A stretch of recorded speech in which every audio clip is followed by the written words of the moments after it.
Finale de la Jeep Elite, épisode 1.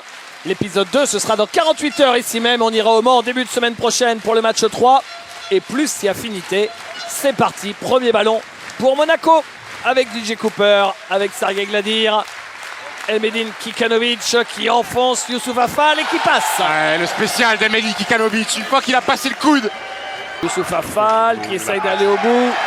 Mauvaise lecture de Youssouf Affal, ils étaient deux sur lui, petite passe sur Roméo Trebis. Ça c'est bien joué en revanche, la transition et le dunk de Amarassi. C'est une des clés du match pour les Manceaux s'ils veulent exister à l'extérieur. Le repli défensif.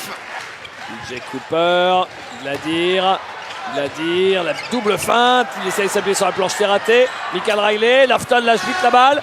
Michael Riley qui marque malgré le retour de Sergei Gladir. Quel filou quand même, quel filou ce Sergei Gladir. Récupéré par la Roca Team, DJ Cooper.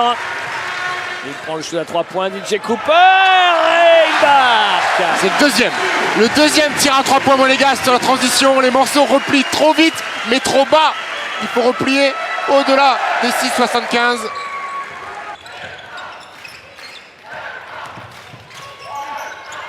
Interception, dunk à venir. Il va envoyer.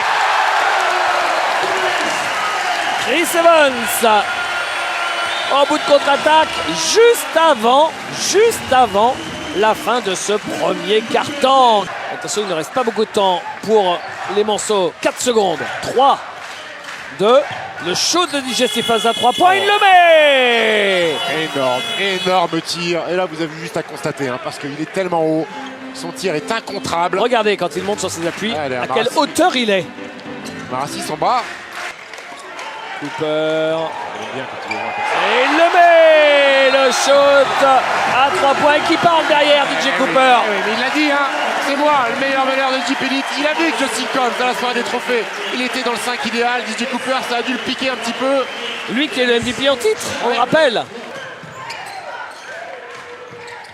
Travis qui marque 9-0, série en cours. Le petit run des Manceaux. DJ Cooper. L'écran de Kikanovic. Cooper. Ah oui, il est allé jusqu'au bout. Il a blousé tout le monde parce que tout le monde s'attendait à la petite passe par-dessus la tête pour le grand.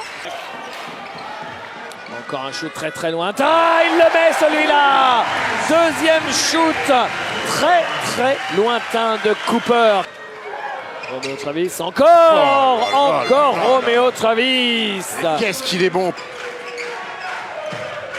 Ali Traoré, Aaron Kraft. Ali Traoré. Oh, c'est pas possible. La feuille morte, Ali Traoré qui pensait lui-même avoir envoyé une énorme brique. Avec un peu de réussite. 8 points à 100% pour Ali Traoré. Ils ont du mal sur cette remise en jeu. Stephens à 3 points. Encore DJ Stephens à 3 points. Bon. Mais pas avec des shoots comme ça en face, parce que celui-là, il est énorme. Quel tir, il s'est créé tout seul comme un grand garçon. Monaco qui n'a rien proposé sur cette attaque. La patate chaude à Chris Evans. Cobbs. Lofton. Encore. Qu'est-ce qu'il fait, Gérald Robinson? Qu'est-ce qu'il fait? Un serial shooter, un serial killer d'ailleurs, sur ces fins de match déjà après Strasbourg. Regardez, Chris Lofton à 5 minutes de la fin, il permet au Mans de revenir à 2 petits points. Justin Cobbs. On cherche forcément Chris Lofton. Un stack pour lui. Et il la met. Le système de Bartosz sur la plaquette qui fonctionne. Récité à la perfection. Et ouais, Lofton, l'homme des playoffs. Plus 3 secondes et demie derrière. J'ai envie de vous dire, s'il met celui-là, David, il y aura 1-0 pour les Monégasques. C'est fait. Roméo Travis. S'ils ne font pas de faute sur Chris Lofton, qui ne marque pas. Et l'équipe de Monaco s'impose sur le fil. 81-77, plus 4 en finale. Monaco mène 1-0 dans cette finale du championnat de France.